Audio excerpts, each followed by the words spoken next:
Hi നമസ്കാരം എല്ലാ കൂട്ടുകാർക്കും പുതിയ വീഡിയോയിലേക്ക് സ്വാഗതം. അപ്പോൾ ഇന്നത്തെ നമ്മുടെ വീഡിയോ ആന്തൂറിയം ചെടിയെക്കുറിച്ചാണ്. നമ്മുടെ ആന്തൂറിയം ചെടിയിൽ ചുവട്ടിൽ നിന്ന് തന്നെ ധാരാളം തൈകൾ ഉണ്ടാകുവാനായിട്ടും കൂടുതൽ പൂക്കൾ ഉണ്ടാകാനുമായിട്ടുള്ള ടിപ്സൊക്കെയാണ് ഇന്നത്തെ വീഡിയോയിൽ ഉൾപ്പെടുത്തിയിരിക്കുന്നത്. അപ്പോൾ നമ്മുടെ ചാനലിലേക്ക് ഏതെങ്കിലും കൂട്ടുകാർ പുതിയതായിട്ട് എത്തിയിട്ടുണ്ടെങ്കിൽ ചാനൽ ഒന്ന് സബ്സ്ക്രൈബ് ചെയ്ത ശേഷം കാണാനായിട്ട് ശ്രമിക്കണേ. വീഡിയോ ഇഷ്ടപ്പെട്ടാൽ ലൈക്ക് തരാനും ഷെയർ ചെയ്യാനും കമൻറ്റ് ചെയ്യാനും മറക്കരുത് കേട്ടോ. അപ്പോൾ നമുക്ക് വീഡിയോ കാണാം.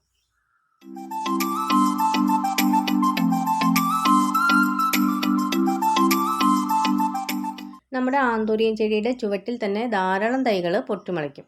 അപ്പോൾ അതിൽ നിന്നൊരു തൈയാണ് നമ്മൾ നടാൻ വേണ്ടിയിട്ട് എടുക്കുന്നത്.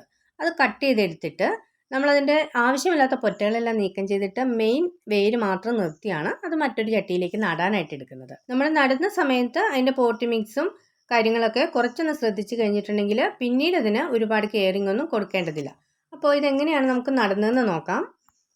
നമ്മൾ ചെടി നടാൻ എടുക്കുന്ന ചട്ടിക്ക് നല്ല നീർവാർച്ചയുള്ളതായിരിക്കണം. വെള്ളം നമുക്ക് ഒരു കാരണവശാലും കെട്ടി നിൽക്കാനായിട്ട് പാടില്ല. പിന്നെ നമുക്ക് നടുന്ന ഈ ചട്ടിയുടെ ഏറ്റവും അടിയിലേക്ക് കുറച്ച് പൊട്ടിയ ഓടിൻ്റെ കഷ്ണമാണ് ഞാനിപ്പോൾ ഇട്ട് കൊടുക്കുന്നത്. ഓടിൻ്റെ കഷ്ണം ഇല്ലെങ്കിൽ ചുടുകട്ട പൊട്ടിയ ആ കഷ്ണമായാലും ഇട്ട് കൊടുക്കാവുന്നതാണ്. പിന്നെ നമുക്ക് ചകിരിച്ചോറ് ഇല്ലെങ്കിൽ തൊണ്ട് തേങ്ങ പൊതിക്കുമ്പം കിട്ടുന്ന തൊണ്ടായാലും ഇട്ട് കൊടുക്കാവുന്നതാണ്. അപ്പോൾ ഇങ്ങനെ നടുന്നത് എന്നാന്ന് വെച്ചാൽ ഇതിൻ്റെ ഈർപ്പം എപ്പോഴും അതിൽ തങ്ങി നിൽക്കും. അപ്പോൾ ധാരാളം തൈകളൊക്കെ പൊട്ടി മുളയ്ക്കുന്നതിന് വേണ്ടിയിട്ട് ഇതൊത്തിരി സഹായിക്കും. പോട്ടി മിക്സ് നമുക്ക് പല രീതിയിൽ തയ്യാറാക്കാം. ഞാനിപ്പോൾ ഇവിടെ മണ്ണും മണലും പിന്നെ ജൈവ കമ്പോസ്റ്റും കൂടെ മിക്സ് ചെയ്താണ് എടുത്തിരിക്കുന്നത്. അപ്പോൾ അത് നമുക്ക് അതിൻ്റെ മുകളിലേക്ക് ഇട്ട് കൊടുക്കാം.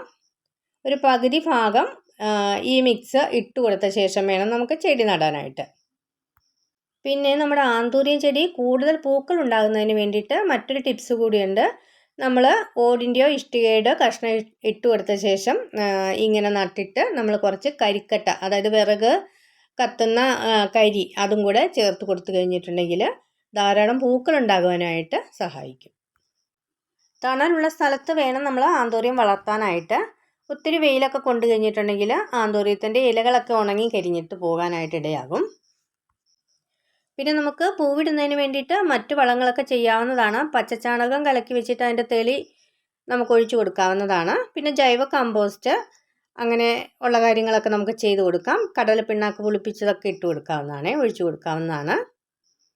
ഇപ്പോൾ ചട്ടിയിലെ മണ്ണൊന്നും ഒത്തിരി ഉണങ്ങി പോകാതിരിക്കാനായിട്ട് ശ്രദ്ധിക്കണം. 2 നേരവും ആവശ്യത്തിന് മാത്രം നനച്ച് കൊടുക്കാവുന്നതാണ്. നട്ട ശേഷം നമുക്ക് ചെടി അധികം വെയിൽ ഇല്ലാത്ത സ്ഥലം നോക്കി മാറ്റി വയ്ക്കണം. പിന്നെ നമ്മൾ മഴ പെയ്യുന്ന സമയത്ത് ചട്ടിയിൽ വെള്ളം ഒന്നും തങ്ങി നിൽക്കുന്നില്ലെന്ന് നോക്കി ഉറപ്പ് വരുത്തുകയും ചെയ്യണം. അപ്പോൾ ഇങ്ങനെയുള്ള കുറച്ച് കാര്യങ്ങൾ ശ്രദ്ധിച്ചു കഴിഞ്ഞിട്ടുണ്ടെങ്കിൽ നമുക്ക് ആന്തൂറിയം ചെടി നല്ല മനോഹരമായിട്ട് വളർത്തിയെടുക്കാനായിട്ട് സാധിക്കും. ആന്തൂറിയം മണ്ണിൽ മാത്രമല്ല വെള്ളത്തിൽ നല്ല ഈസി ആയിട്ട് വളർത്തിയെടുക്കാനായിട്ട് സാധിക്കും. അതിനെക്കുറിച്ചൊരു വീഡിയോ വേറെ ചെയ്യുന്നതാണ്. അതുപോലെ തന്നെ ഇൻഡോറായിട്ടും ഔട്ട്ഡോറായിട്ടും നല്ല ഭംഗിയായിട്ട് വളർത്തിയെടുക്കാൻ പറ്റിയ ചെടിയാണ് ആന്തൂറിയം. അപ്പോൾ നമ്മുടെ വീഡിയോ ഇത്രയേ ഉള്ളൂ. വീഡിയോ എല്ലാവർക്കും ഇഷ്ടപ്പെട്ടെന്ന് കരുതുന്നു. ഇഷ്ടപ്പെട്ടാൽ തീർച്ചയായും ലൈക്ക് ചെയ്യാനും ഷെയർ ചെയ്യാനും കമൻറ്റ് ചെയ്യാനും മറക്കരുത്. വീഡിയോ കണ്ട എല്ലാവർക്കും നന്ദി.